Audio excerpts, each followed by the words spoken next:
الله أكبر الله أكبر لا إله إلا الله والله أكبر الله أكبر ولله الحمد الله أكبر الله أكبر لا إله إلا الله والله أكبر الله أكبر ولله الحمد الله أكبر الله أكبر لا إله إلا الله والله أكبر الله أكبر ولله الحمد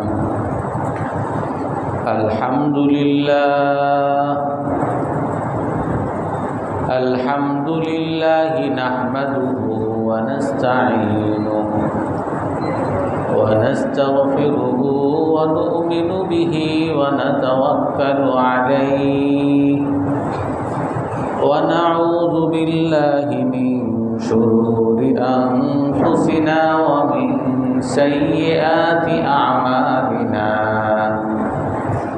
من يهده الله فلا مضل له ومن يضلله فلا هادي له ونشهد أن لا إله إلا الله وحده لا شريك له ونشهد أن سيدنا ومولانا محمدا عبده ورسوله أرسله بالحق بشيرا ونذيرا بين يدي الساعة من يطع الله ورسوله فقد رشد واهتدى ومن يعصهما فقد ضل وغوى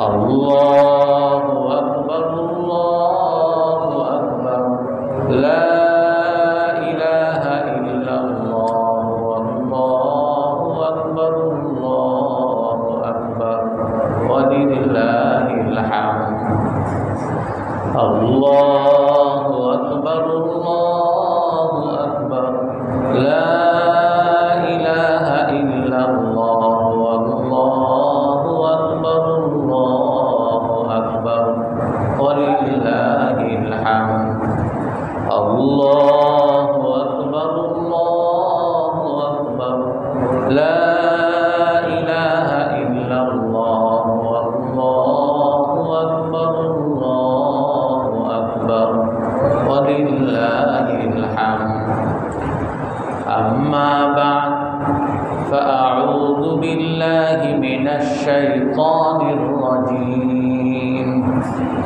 بسم الله الرحمن الرحيم والبدن جعلناها لكم من شعائر الله فاذكروا اسم الله في أيام معلومات على ما رزقهم من بهيمة الأنعام فكلوا منها وأطعموا البائس الفقير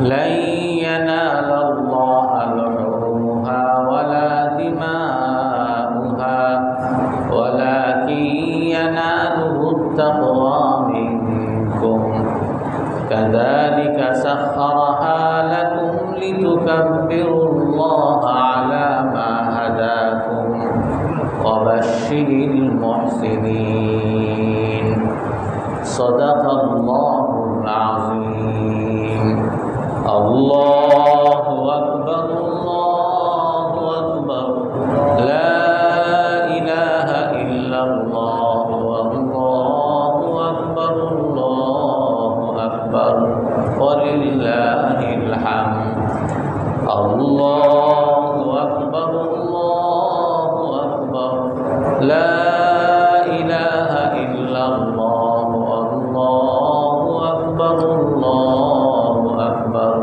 ولله الحمد الله أكبر الله أكبر لا إله إلا الله والله أكبر الله أكبر ولله الحمد ويقول النبي صلى الله عليه وسلم من وجد سعة لأن يضحي فلم يضحي فلا يقربن مصلانا أو كما قال عليه الصلاة والسلام الله أكبر الله أكبر الله أكبر لا إله إلا الله والله أكبر الله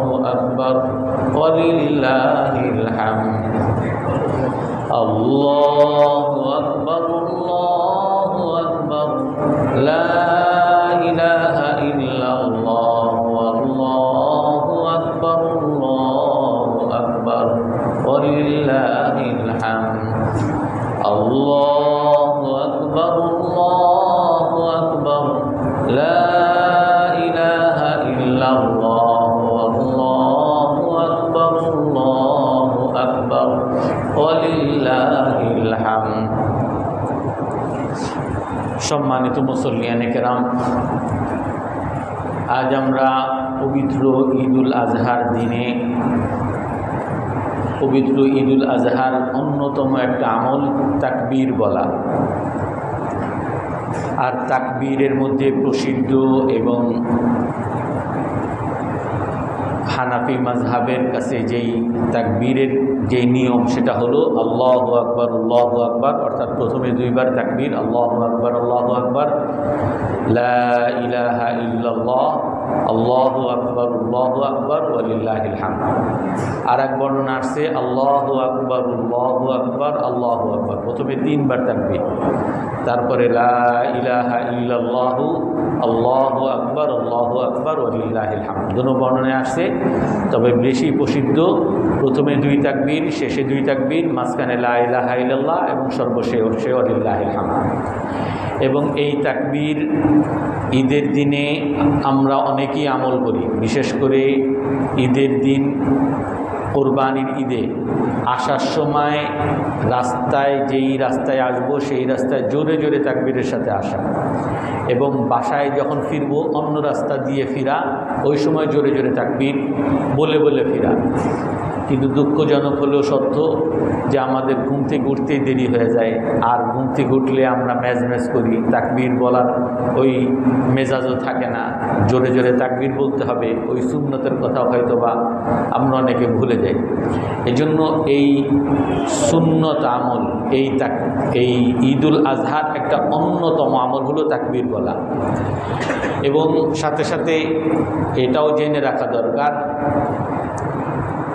ঈদের আগের দিন অর্থাৎ আরাফার দিন, নবম জিলহজের ফজরের পর থেকে নিয়ে ঈদের দিন বাদে তারপরে আরও 3 দিন, অর্থাৎ ঈদের দিন সহ 4 দিন, টোটাল 5 দিন। এই 5 দিন প্রতি ফরজ নামাজের পরে একবার, কমপক্ষে একবার তাকবীর বলা ওয়াজিব, না বললে গুনাহ হবে।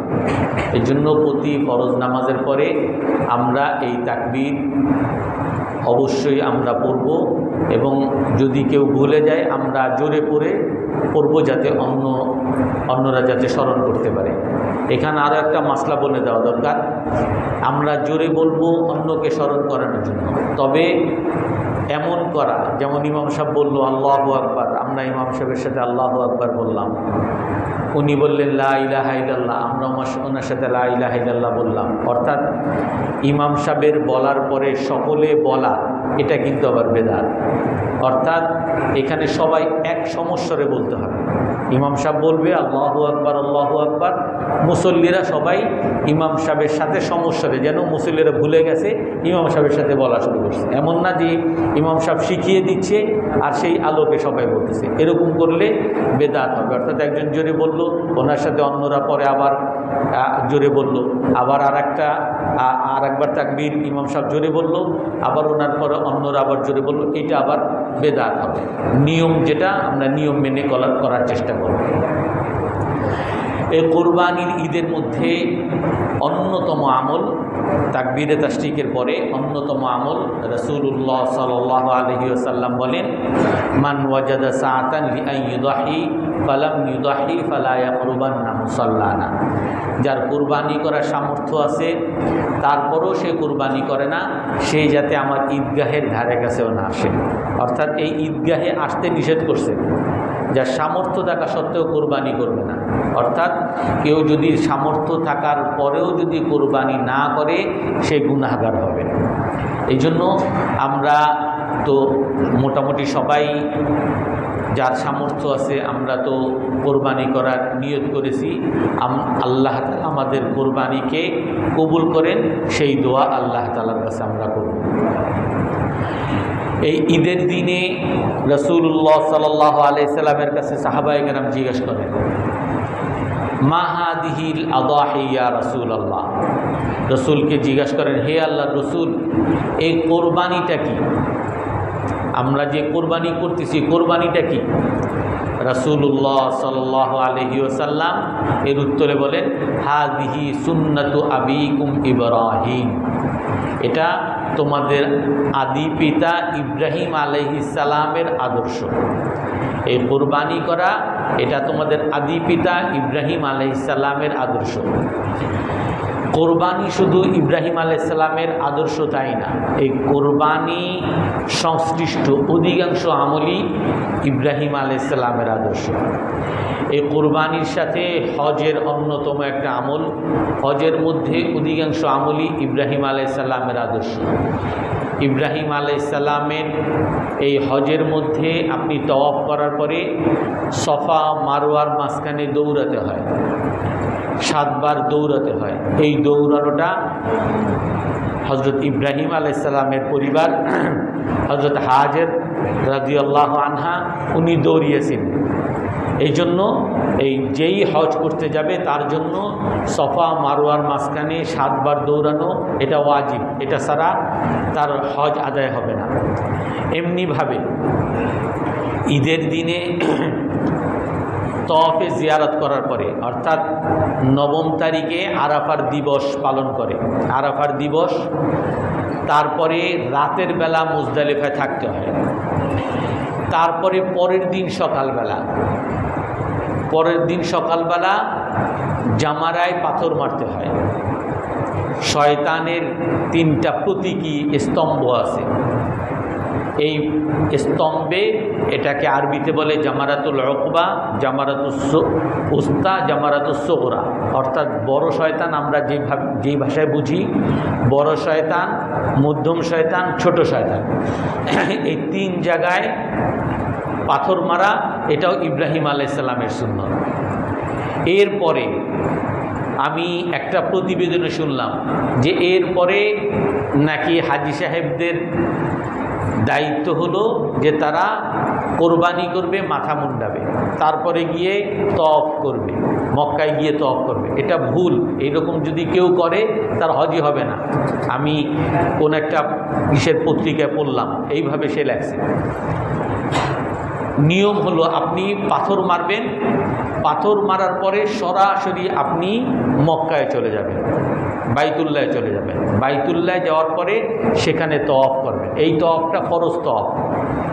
3টা রোকন, হজের 3টা ফরজ। এই 3টা ফরজ ছাড়া হজই হবে না। আপনার দম দিলেও হজ হবে না যদি এই 3টা না করেন। 1 নম্বর হলো আপনার ইহরাম বাঁধা, অর্থাৎ নিয়ত করে ইহরাম বাঁধা, যে আমি হি আল্লাহ হজের নিয়ত করলাম। হজের নিয়ত 3 রকম হয়, একটা হলো হজ্জে ইফরাদ, আর একটা হজ্জে কিরান, আর একটা হজ্জে তামাত্তু।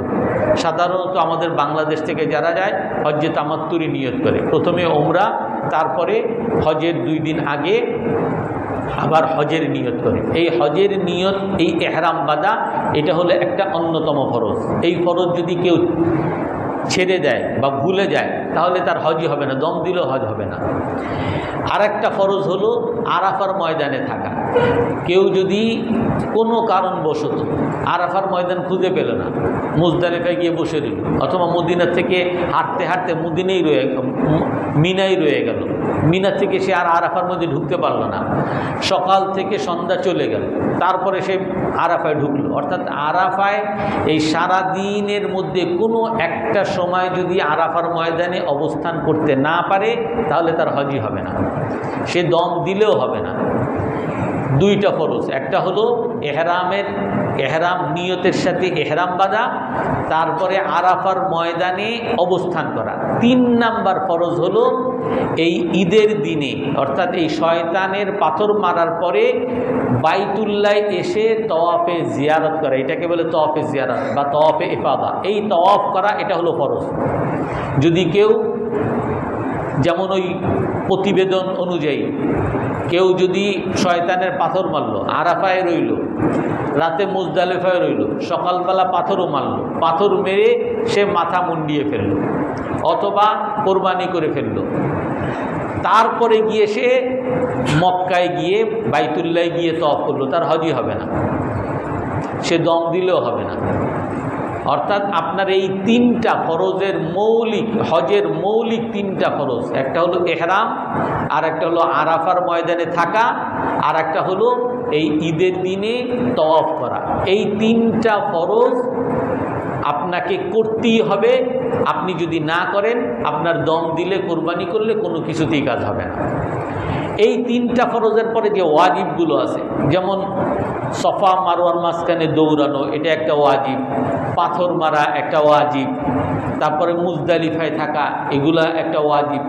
এরকম ওয়াজিব যেগুলো আছে, এগুলো যদি কোনো একটা আপনার ছুটে যায় বা ভুল হয়ে গেছে, ওই ক্ষেত্রে গিয়ে আপনি দম দিলে আপনার হজ আবার হয়ে যাবে। আপনি কোরবানি যদি করেন যে আমার ভুল হয়ে গেছে, এর ক্ষতিপূরণ স্বরূপ আপনি কোরবানি করলেন, তাহলে হয়ে যাবে। আমার যেটা বলার উদ্দেশ্য, এই হজের যতগুলো আমল, পাথর মারা, সফা মারওয়ার মাঝখানে দৌড়ানো, তারপরে এই মুজদালিফায় অবস্থান, মিনায় যাওয়া, এগুলো সবই ইব্রাহিম আলাইহিস সালামের আদর্শ। অর্থাৎ ইব্রাহিম আলাইহিস সালাম এগুলো করেছেন, এই জন্য আমাদেরকে এগুলো করতে হবে। ইব্রাহিম আলাইহিস সালাম কোরবানি করেছেন, আল্লাহ তাআলা আমাদের উপর ওয়াজিব করেছেন। এইখানে একটা জিনিস আসতে পারে, আমরা যেমন 2 সপ্তাহ আগে বলেওছিলাম যে এইগুলোর, এই আরাফার ময়দানে সকাল থেকে সন্ধ্যা পর্যন্ত এখানে শুধুমাত্র থাকা, অবস্থান করা। আপনি যদি কোনো ইবাদত নাও করেন, শুধু আপনি থাকলেন, বিশেষ করে যেই সকল মা বোনেরা হজে যায় আর তার যদি অসুস্থ হয়ে যায়, তো সেই ক্ষেত্রে তার হজের জন্য আরাফার ময়দানে গিয়ে থাকতে হবে। সে কোনো ইবাদত করতে পারতেছে না, কিন্তু আরাফার ময়দানে তাকে থাকতে হবে। আর সে পবিত্র হইলে গিয়ে ওই যে 3 নাম্বার যে ফরজ তওয়াফ করা, এটা পবিত্র হইলে করবে। এখন আরাফার ময়দানে আপনার থাকা, শুধু আপনি থাকতেছেন, আমার মা বোন না শুধু আরাফার ময়দানে থাকতেছে, কোনো ইবাদতও করতে পারতেছে না, তো এইটা করার যৌক্তিকতা কি? কেন আমরা করব? এটা আমরা বলেছি, আপনি যদি এগুলোর যুক্তি খুঁজেন, আরাফার ময়দানে কেন থাকবো, সফা মারওয়ার মাঝখানে কেন দৌড়াবো, তওয়াফ বাইতুল্লাহর চারপাশে কেন দৌড়াবো, এগুলো যদি আপনি যুক্তি খোঁজেন, আপনার মন মতো আপনি যুক্তি নাও পেতে পারেন। আমার যুক্তি বুঝে আসুক বা না আসুক, আমাকে অবশ্যই, হে আল্লাহ, আপনি আমাকে আদেশ করেছেন, রাসূলুল্লাহ সাল্লাল্লাহু আলাইহি সাল্লাম আমাদেরকে বলেছেন, খুযু আন্নী মানাসিকাকুম, তোমরা আমার কাছ থেকে হজের বিধান আঁকড়ে ধরো।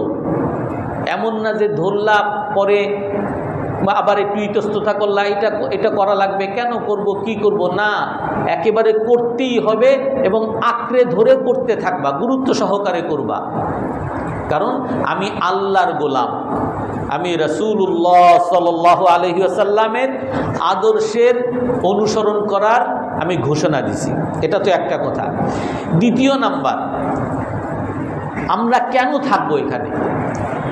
আপনি যদি চিন্তা করেন, এখন পর্যন্ত বাংলাদেশের যতগুলো রাজনৈতিক দল আছে তারা উঠেই, তাদের যত একেবারে বড় নেতা থেকে ছোট নেতা, তারা বক্তৃতার মঞ্চে উঠবে, বক্তৃতার মঞ্চে উঠেই প্রথম তাদের যেই বাক্য, তারা তাদের নেতা বা নেত্রী তার আগে গুণগান গাবে, যে আমার নেতার স্বপ্ন ছিল, সোনার বাংলা ছিল, এইটা আমাকে করতে হবে। প্রথম গুণগান গাবে। যে গুণগান গাবে না তাকে নেতা হিসাবে ধরবে না, তার লোকজনও তাকে মানবে না, যে তুমি আমাদের চেতনায় নাই। এইটা যদি আপনার রাজনৈতিক দলের ক্ষেত্রে হয়, তাহলে আপনি আল্লাহর গোলাম, আপনি রাসূলুল্লাহ সাল্লাল্লাহু আলাইহি সাল্লামের অনুসারী। আপনি ওই আল্লাহকে স্মরণ করা, ওই আল্লাহর গোলাম, সবচেয়ে বড় গোলাম যে নবীগণ, আম্বিয়ায়ে কেরাম, তাদেরকে স্মরণ করা, এইটা কেন আপনার দায়িত্ব হবে না? আর ওই দায়িত্ব যদি আপনি মনে না করেন যে আমাকে ইব্রাহিম আলাইহিস সালামকে মনে রাখতে হবে, আমাকে রাসূলুল্লাহ সাল্লাল্লাহু আলাইহি সাল্লামকে সর্বদা মনে রাখতে হবে, আমাকে আল্লাহ তাআলাকে সর্বদা মনে রাখতে হবে, যদি এই কথা আমি মনে না করি, আমি মুসলমানই না। এই জন্য আল্লাহ তাআলা আদেশ করেন, আপনি হে রাসূল আপনি বলেন, কুল ইন্না সলাতি ওয়া নুসুকি ওয়া মাহইয়ায়া ওয়া মামাতি লিল্লাহি রাব্বিল আলামিন। হে রাসূল আপনি বলে দেন, নিশ্চয় আমার নামাজ, আমি যত কাজ করি, ইসলামের নাম নিয়ে আমি যত কাজ করি, আমার নামাজ, আমার কোরবানি, আমার জীবন, আমার জীবনের মধ্যে আমি যে ব্যবসা বাণিজ্য করি, আমি যে বিয়ে শাদী করি, আমি যে পরিবার পরিজন নিয়ে থাকি, আমি যে আত্মীয় স্বজনের কাছে বেড়াতে যাই, আমি দুনিয়ার যত কাজ করি, জীবনের যত কাজ করি, সব কাজ আমি লিল্লাহি রাব্বিল আলামিন, সকল কাজ উভয় জগতের পালনকর্তা একমাত্র আল্লাহ তাআলাকে খুশি করার জন্যই করি। এই কথা আল্লাহ তাআলা ঘোষণা দিতে বলেন যে আমাকে মনে রাখতে হবে, আমার জীবনের সকল কাজ আল্লাহর জন্য করি। আর আমি যদি এই কথার ঘোষণা না দিতে পারি, এই কথা যদি আমি স্মরণে না রাখতে পারি, আমি মুসলমান না। হযরত ইব্রাহিম আলাইহিস সালামের ক্ষেত্রে আল্লাহ তাআলা বলেন, ওয়াজাহিদু ফিল্লাহি হাক্কা জিহাদি হুয়া ইজতাবাকুম ওয়া মা জাআলা আলাইকুম ফিদ-দীনি মিন হারাজ মিল্লাতা আবিকুম ইব্রাহিম হুয়া সাম্মাকুমুল মুসলিমিন। তোমরা ইব্রাহিম আলাইহিস সালামের ধর্মের, ইব্রাহিম আলাইহিস সালামের আদর্শের অনুসরণ করো, কারণ ইব্রাহিম আলাইহিস সালামই তোমাদের নামকরণ করেছে মুসলমান হিসাবে। আমি দাবি করি আমি মুসলমান, এই মুসলমান নাম রেখেছেন ইব্রাহিম আলাইহিস সালাম। আল্লাহ তাআলা বলেন, ইব্রাহিম আলাইহিস সালাম আপনার নাম রেখেছেন মুসলমান, আর আপনি যদি সেই ইব্রাহিম আলাইহিস সালামকে অনুসরণ না করেন, ইব্রাহিম আলাইহিস সালামের কথা যদি মনে না রাখেন, আপনি তো মুসলমানই হবেন না। আর ইব্রাহিম আলাইহিস সালামের যে আমাদেরকে নাম রাখছেন মুসলমান, মুসলমান অর্থ কি? আমরা মুসলমান বুঝি বাস মাথায় ঈদের দিন মাথায় টুপি দিলাম আর মসজিদে আসলাম নামাজ পড়তে, এর নামই মুসলমান না। আল্লাহ তাআলা কোরআনে কারীমের মধ্যে বলেন, ইয ক্বালা লাহু রাব্বুহু আসলিম ক্বালা আসলামতু লিরাব্বিল আলামিন। আল্লাহ তাআলা ইব্রাহিম আলাইহিস সালামের পালনকর্তা ইব্রাহিম আলাইহিস সালামকে যখন বলেছিলেন, আসলিম, তুমি মুসলমান হও, তুমি আল্লাহর সামনে সারেন্ডার করো, তুমি আল্লাহর সামনে মাথা নত করো, আল্লাহর সামনে আত্মসমর্পণ করো, সাথে সাথে কোনো চিন্তা ছাড়া ইব্রাহিম আলাইহিস সালাম বলেছেন, আসলামতু লিরাব্বিল আলামিন, আমি উভয় জগতের পালনকর্তা আল্লাহর সামনে মাথা নত করলাম। ইব্রাহিম আলাইহিস সালাম আমাদের মতো এরকম শুধু দাবি করছেন আমি মুসলমান, হে আল্লাহ আপনার সামনে মাথা নত করলাম, এতটুক না। ইব্রাহিম আলাইহিস সালাম, আল্লাহ তাআলা ইব্রাহিম আলাইহিস সালামকে বলছেন যে আপনি তাওহীদের দাওয়াত দেন। ইব্রাহিম আলাইহিস সালাম যখন অল্প বয়স্ক, সেই সময় তার জাতি, তার বাবা সবাইকে দাওয়াত দিয়েছেন যে একমাত্র আল্লাহ তাআলাই একমাত্র পালন করতে, আল্লাহ ছাড়া কেউ নাই। এবং তাদের সামনে অনেক যুক্তি দিয়ে বুঝাইছেন। একবার ফালাম্মা রাআশ-শামসা বাযিগাতান ক্বালা হাদা রাব্বি হাদা আকবার, চাঁদ দেখছেন, চাঁদ দেখে বলে এই তো অনেক অনেক উঁচুতে আছে, অনেক ক্ষমতাবান, এই চাঁদই হয়তো বা আমাদের খোদা হইতে পারে। ফালাম্মা আফালা ক্বালা লা ইল্লাম ইয়াহদিনি, যখন ডুবে গেছে যে আল্লাহ তো কখনো ডুবতে পারে না। ফালাম্মা রাআল কমারা, যখন চাঁদ দেখছেন, তারকা দেখছেন, বলে যে এইটা মনে হয় আমার আল্লাহ। যখন ডুবে গেছে বলে আল্লাহ তো কখনো ডুবতে পারে না। ফালাম্মা রাআশ-শামসা বাযিগাতান, যখন সূর্য দেখছেন যে সূর্য অনেক বড়, সূর্য অনেক উপরে, সূর্য আমাদের অনেক উপকার করে যাচ্ছে, সারা দিন রাত আমাদের উপকার করে যাচ্ছে, এই সূর্যই মনে হয় আমাদের খোদা। সূর্য যখন ডুবে গেছে তখন ইব্রাহিম আলাইহিস সালাম বলতেছেন ফালাম্মা আফালাত, যখন ডুবে গেছে, এই যে ডুবে যায়, যে কিছু সময়ের জন্য আমাকে উপকার করতে পারে না, এ তো আমার খোদা হইতে পারে না। অর্থাৎ ইব্রাহিম আলাইহিস সালাম তার জাতিকে বুঝানোর চেষ্টা করছেন যে আসলে আবার আল্লাহকে, আমার খোদাকে। সর্বশেষে ইব্রাহিম আলাইহিস সালাম এই তার জাতির সামনে ঘোষণা দিলেন, ইন্নী ওয়াজ্জাহতু ওয়াজহিয়া লিল্লাযী ফাতারাস সামাওয়াতি ওয়াল আরদা হানিফা ওয়া মা কানা মিনাল মুশরিকিন। ইব্রাহিম আলাইহিস সালাম বলেন, আমি দুনিয়ার সব দিক থেকে মুখ ফিরিয়ে নিছি, আমার মুখ, আমার কিবলা, আমার চেহারা একমাত্র ওই সত্তার সামনে নত করলাম, যেই সত্তা আকাশমণ্ডলী সৃষ্টি করেছেন, যিনি ভূমি সৃষ্টি করেছেন, যিনি সকল সৃষ্টি জগৎ যে আল্লাহ তাআলা সৃষ্টি করেছেন, তার সামনে আমি মাথা নত করলাম। ওয়া মা আনা মিনাল মুশরিকিন, আমি শুধু মাথা নত করি নাই, এবং আমি এই কথার ঘোষণা দিচ্ছি, এই সকল কিছু সৃষ্টিকর্তা, সকল কিছুর পরিচালনা একমাত্র আল্লাহ তাআলা করেন, আল্লাহ ছাড়া আর কেউ পারেন না। আল্লাহর সাথে কারো শরীক হওয়ার, আল্লাহর সাথে কেউ অংশীদার হওয়ারও কোনো সুযোগ নেই। এই ঘোষণা যখন দিছেন, ইব্রাহিম আলাইহিস সালামের সবচেয়ে আপনজন বাবা বলতেছে, লা ইল্লাম তানতাহি লা আরজুমান্নাকা ওয়াহজুরনি মালিয়া, হে সন্তান, তুমি যা বলতেছো, তুমি এক আল্লাহর কথা বলতেছো আর অন্য সকল পূজার বিরুদ্ধে বলতেছো, আমাদের বাপ দাদার ঐতিহ্যের বিরুদ্ধে বলতেছো, আমাদের সমাজের বিরোধী হয়ে গেছো, তুমি আমাদের দেশ বিরোধী হয়ে গেছো, আমাদের সরকার বিরোধী হয়ে গেছো। অতএব তুমি আমাদের রাষ্ট্রের দ্বারা তো নিপীড়িত হবাই, সমাজ দ্বারা নিপীড়িত হবা, এমনকি আমি বাবার দ্বারাও নিপীড়িত হবা, তুমি এইগুলা থেকে থামো।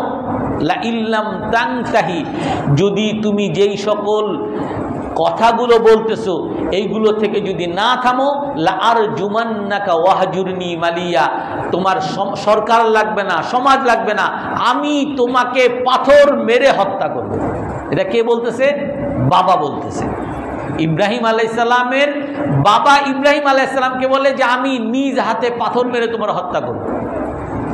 আর ইব্রাহিম আলাইহিস সালাম তার বাবারে সর্বশেষ পর্যন্ত বলছেন, সালামুন আলাইক, বাবা তোমার উপরে আল্লাহ শান্তি বর্ষণ করুক, সাআস্তাগফিরু লাকা রব্বি ইন্নাহু কানা বি হাফিয়া, আমি তোমার জন্য আল্লাহর কাছে ক্ষমা প্রার্থনা করব। আর এই ইব্রাহিম আলাইহিস সালাম বাবার জন্য ইব্রাহিম আলাইহিস সালাম ক্ষমা প্রার্থনা করার কারণে, দোয়া করার কারণে আল্লাহর কাছ থেকে ধমকিও খাইছেন। ইব্রাহিম আলাইহিস সালামের বাবা যখন মারা গেছেন, আল্লাহর কাছে বলছেন, হে আল্লাহ, আমার বাবা বুঝে নাই, না বুঝে আপনার শিরিক করেছে, আপনি তাকে মাফ করে দেন। ইব্রাহিম আলাইহিস সালামকে আল্লাহ তাআলা কি ধমকি দেন? মা কানা লিনাবিয়্যিন আইয়াস্তাগফিরা লাহু, কোন নবীর সাজে না যে সে কোনো কাফের মুশরিকের জন্য আল্লাহর কাছে ক্ষমা প্রার্থনা করবে। অর্থাৎ এই কাফের মুশরিক, হিন্দু, ইহুদি, খ্রিস্টান, এরা শুধুমাত্র নবী না, সকল মুসলমানের এত বড় শত্রু যে তারা যদি মারাও যায় তারপরও আল্লাহর কাছে তাদের জন্য দোয়া করা যাবে না। এই ঘোষণা আল্লাহ তাআলা দিয়েছেন। ইব্রাহিম আলাইহিস সালাম তার কাফের বাবার জন্য দোয়া করছেন, এই জন্য ইব্রাহিম আলাইহিস সালামকে ধমক দিয়ে আল্লাহ তাআলা আয়াত নাযিল করছেন। তো ইব্রাহিম আলাইহিস সালাম তার বাবার বিরুদ্ধে চলে গেছেন। তার বাবা কি একা? সমস্ত জাতি মিলে যে এই ছেলে তো আমাদের কথা থেকে বিরত হবে না, কি করব, সবাই মিলে আগুন তৈরি করো, এর শাস্তি না দিলে এ তো আমাদের চেতনা নষ্ট করে দিবে, আমাদের সমাজ নষ্ট করে দিবে, সবাইরে বিভ্রান্ত করে দিবে, সবাইরে আমরা যেই ঐতিহ্য ছিলাম ঐতিহ্য ধ্বংস করে দিবে, আমাদের এই যে মূর্তি আমরা যাকে সম্মান করতাম মূর্তিকে সে সরিয়ে দিবে। তো একে একে থামাও, কি করতে হবে? হাররিকুহু ওয়ানসুরু আলিহাতাকুম ইন কুনতুম ফাইলিন। নমরুদ এবং নমরুদের সাথে সবাই এক বাক্যে কি বলছে? কি বলছে? হাররিকুহু, যে তোমরা কার পক্ষে বলো? সমাজের উদ্দেশ্যে, দেশের উদ্দেশ্যে, জনগণের উদ্দেশ্যে ঘোষণা দিয়ে, তাদের উদ্দেশ্যে বক্তৃতা দিয়ে তাদেরকে বলেন, জাতির উদ্দেশ্যে ভাষণ দিয়ে কি বলেন? যে তোমরা কি এই বিভ্রান্ত ছেলের পক্ষে থাকবা নাকি রাষ্ট্রের পক্ষে, নাকি তোমরা আমাদের মূর্তির পক্ষে থাকবা? সবাই বলে হ্যাঁ আমরা মূর্তির পক্ষে থাকবো। তো মূর্তির পক্ষে থাকলেই শুধু হবে না, হাররিকুহু ওয়ানসুরু আলিহাতাকুম, তোমার মূর্তির পক্ষে যদি তুমি থাকো এর প্রমাণ হলো এই বালককে, এই বিভ্রান্ত যুবককে আগুনে জ্বালিয়ে দাও। সবাই মিলে তারা এক হইছে, কি করবে? জ্বালিয়ে দিবে ইব্রাহিম আলাইহিস সালামকে। আর ইব্রাহিম আলাইহিস সালামকে জ্বালানোর জন্য সবাই আগুন তৈরি করছে, আগুন জ্বালাইছে, 1 মাস যাবত আগুন জ্বালাইছে। এমন কি তাফসীরের কিতাবগুলোতে আসে বৃদ্ধ মহিলা, উনি পর্যন্ত ওনার কাছে কিছু সুতা ছিল, একেবারেই গরিব বৃদ্ধ মহিলা, সেও সুতা নিয়ে আসছে নমরুদের কাছে যে আমি তো আর কোনোভাবে আমার মূর্তির পক্ষে, রাষ্ট্রের পক্ষে তো কোনো সহযোগিতা করতে পারলাম না, এই কয়টা সুতা একটু আগুনের মধ্যে দাও, আমিও যাতে তোমাদের পক্ষে থাকতে পারি। এইভাবে সবাই ইব্রাহিম আলাইহিস সালামের বিরুদ্ধে গিয়ে আর তাদের মূর্তির পক্ষে গিয়ে তারা ইব্রাহিম আলাইহিস সালামকে জ্বালানোর জন্য সবাই একতাবদ্ধ হয়ে তারা 1 মাস যাবৎ আগুন জ্বালিয়েছে। আর আগুন জ্বালানোর পরে তারা সবাই মিলে ইব্রাহিম আলাইহিস সালামকে বেঁধে, ওই আগুনের ধারে কাছেও যাইতে পারে না, দূর থেকে কামানের মধ্যে বেঁধে ওই কামান দিয়ে তারা দূর থেকে ওই আগুনের মধ্যে ফেলছে। আর আগুনের মধ্যে যখন ফেলছে সারা পৃথিবীর মানুষ একদিকে আর ইব্রাহিম আলাইহিস সালাম একদিকে, কারণ ইব্রাহিম আলাইহিস সালাম আল্লাহর কাছে ওয়াদা করছেন আসলামতু লিরাব্বিল আলামিন, হে আল্লাহ দুনিয়া আমার বিরুদ্ধে চলে যাক কিন্তু আমি আপনার সামনে মাথা নত করা এটা কখনো, এখান থেকে কখনো ফিরে আসবো না। ইব্রাহিম আলাইহিস সালাম আল্লাহর সামনে মাথা নত করেই আছেন, হে আল্লাহ আমার কেউ লাগবে না। এমন কি কিতাবের মধ্যে আসে যখন নাকি আগুনে ফেলতেছে এই সময় জিবরাইল আলাইহিস সালাম আসছে যে হে ইব্রাহিম, হে খলিলুল্লাহ, আমরা ফেরেশতারা সহ্য করতে পারতেছি না, আপনি একটা সত্যের কাজ করতেছেন, সবাই মিলে আপনাকে আজ আগুনে জ্বালিয়ে ছারখার করে দিবে, এটা সহ্য করতে পারতেছি না, আপনি শুধু অনুমতি দেন, আপনাকে আমরা বাঁচিয়ে দূরে সরাইয়া দিই, আপনি শুধু অনুমতি দেন। আমরা হইলে কি করতাম? আল্লাহর পক্ষ থেকে ফেরেশতা আসছে, তো এর চেয়ে আর কি, আমরা তো ফেরেশতারে বলতাম হ্যাঁ এটা আল্লাহর পক্ষ থেকে ফেরেশতা, আমারে নিয়ে যাও। ইব্রাহিম আলাইহিস সালাম বলেন আম্মা ইলাইকা ফালা, হে জিব্রাইল তুমি যদি তোমার নিজের পক্ষ থেকে আমার কাছে সাহায্যের জন্য এসে থাকো, তোমার সাহায্যের আমার দরকার নেই, কারণ হাসবিয়াল্লাহু ওয়া নি'মাল ওয়াকিল, আমার জন্য আল্লাহ তাআলাই যথেষ্ট। আমি আল্লাহর উপরই ভরসা করছি, আল্লাহ তাআলাই আমার অভিভাবক, তোমাকে আমার দরকার নাই। যখন একমাত্র আল্লাহর উপরই ভরসা করছেন, তখন ওই আল্লাহ তাআলা সরাসরি জিবরাইল আলাইহিস সালামের সহযোগিতা নেন নাই, কোনো ফেরেশতাকেও বলেন নাই, সরাসরি আগুনকে ঘোষণা করছেন, কুলনা ইয়া নারু কুনি বারদাও ওয়া সালামান আলা ইব্রাহিম। আমি বললাম, আল্লাহ তাআলা বলেন, আমি রব, আমি খোদা, আমি আল্লাহ আগুনকে বললাম, হে আগুন, তুমি ইব্রাহিম আলাইহিস সালামের জন্য আরামদায়ক, শান্তিদায়ক, ঠান্ডা হয়ে যাও। আমার ইব্রাহিমকে তুমি জ্বালাতে পারবা না, আমার ইব্রাহিমকে কোনো ধরনের কষ্ট দিতে পারবা না। ইব্রাহিম আলাইহিস সালাম আল্লাহর কাছে আত্মসমর্পণ করার কারণে ইব্রাহিম আলাইহিস সালাম কি ঠকেছেন না জিতেছেন? ঠকেছেন না জিতেছেন? জিতেছেন। ইব্রাহিম আলাইহিস সালাম ৮৬ বছর বয়স, কোনো সন্তান হয় না। কিছুদিন আগে আমাকে একজন জিজ্ঞাসা করছেন, হুজুর ইব্রাহিম আলাইহিস সালামের কয় সন্তান ছিল? ইসমাইল আলাইহিস সালাম বড় নাকি ইসাক আলাইহিস সালাম বড়? তাফসীর ইবনে কাসিরের মধ্যে এগুলোর বিস্তারিত ব্যাখ্যা আছে। ইব্রাহিম আলাইহিস সালামের ৮৬ বছর বয়স, আল্লাহ তাআলার কাছে দোয়া করছেন, হে আল্লাহ, রব বাশশারনাহু বিগুলামিন হালিম, হে আল্লাহ আমাকে একটা সন্তান দান করেন। তো আল্লাহ তাআলা ৮৬ বছর বয়স, বৃদ্ধ বয়সে আল্লাহ তাআলার পক্ষ থেকে ঘোষণা দিয়েছেন যে আমি তোমাকে একজন বালক দান করব, একজন সন্তান দান করব। তো ইব্রাহিম আলাইহিস সালামও অবাক হয়েছেন, তার স্ত্রী আরও অবাক হয়েছেন। এক আয়াতের মধ্যে আছে যে হে আল্লাহ, আন্না ইয়াকুনু লি গুলাম, আমার সন্তান কেমন হবে? আমি বাজা হয়ে গেছি, আমার স্বামীও বুড়া হয়ে গেছে, এই ৮৬ বছর বয়সে কেমনে আমার সন্তান দিবেন? তো আল্লাহ তাআলার কুদরতি হাতে আল্লাহ তাআলা সন্তান দেন, আর সেই সন্তান হাজেরা রাদিয়াল্লাহু আনহাকে আল্লাহ তাআলা ইসমাইল আলাইহিস সালামকে দান করেন। এই ইসমাইল আলাইহিস সালামকে যখন নাকি বড় হয়, একটু কোনো রিওয়ায়াত আছে ১৩ বছর হয়, ১৩ বছর হওয়ার সময় আল্লাহ তাআলা আয়াত নাযিল করছেন, ফালাম্মা বালাগা মাহু সায়া ক্বালা ইয়া বুনাইয়া ইন্নী আরা ফিল মানামি আন্নী আযবাহুকা ফানজুর মাযা তারা। এই বালক যখন দৌড়াতে শিখছে, বালক যখন কিশোর হয়েছে, সেই সময় ইব্রাহিম আলাইহিস সালাম বলেন, হে বাবা, আমি স্বপ্নে দেখেছি আমি তোমাকে জবাই করতেছি। ইব্রাহিম আলাইহিস সালামের স্বপ্ন, আল্লাহর পক্ষ থেকে আদেশ, আমি তোমাকে জবাই করতে দেখতেছি। তার সন্তান ইব্রাহিম আলাইহিস সালামের কথার সাথে সাথে সাড়া দিয়ে বলেন, ইয়া আবাতি ফাআল মা তুমার, আপনাকে যেমন আদেশ করা হয়েছে সেইভাবে আপনি করেন। সাতাজিদুনি ইনশাআল্লাহু মিনাস সাবিরিন, আপনি আমাকে ধৈর্যশীল পাবেন ইনশাআল্লাহ। তাফসীরের কিতাবে আসে, যখন নাকি ইব্রাহিম আলাইহিস সালাম তার ছেলেকে জবাই করতে যান, তো ইব্রাহিম আলাইহিস সালাম জবাই করতে যখন গেছেন, তখন সন্তান বাবাকে বলে, বাবা আপনি আমার জামা খুলে নেন, কারণ এই জামার মধ্যে রক্ত লাগলে আমার মা হয়তো কষ্ট পাইতে পারে, এই জামা খুলে নিয়ে আপনি আমার মাকে দেখায়েন, আমার মাকে বলেন যে আমি খুশি মনেই জামা খুলে দিছি, আর এই জামাটা খুলে নেন যাতে আমাকে ধরতে আপনার সমস্যা না হয়, আর আপনি আমাকে উপর করে দেন। আমাকে যদি উপর করে দেন, আপনি আমার চেহারা দেখবেন না, আমার জন্য মায়াও হবে না, আল্লাহর আদেশ পালন করার ক্ষেত্রেও আপনার কষ্ট হবে না।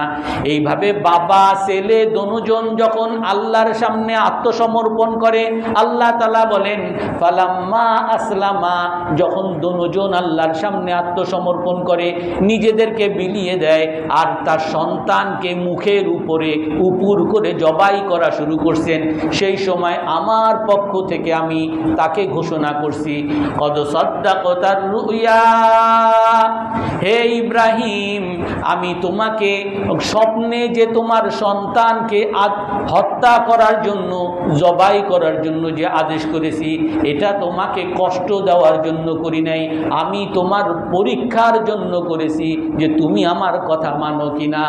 তুমি আমার কথা মেনেছো, এই কথা আমার কাছে স্পষ্ট হয়ে গেছে, অতএব তোমাকে আর কুরবানি করতে হবে না। ইন্না হাদা লাহুয়াল বালাউল মুবিন, এটা একটা বড় পরীক্ষা ছিল। ওই কুরবানি আমরা সেই কোরবানি করতেছি।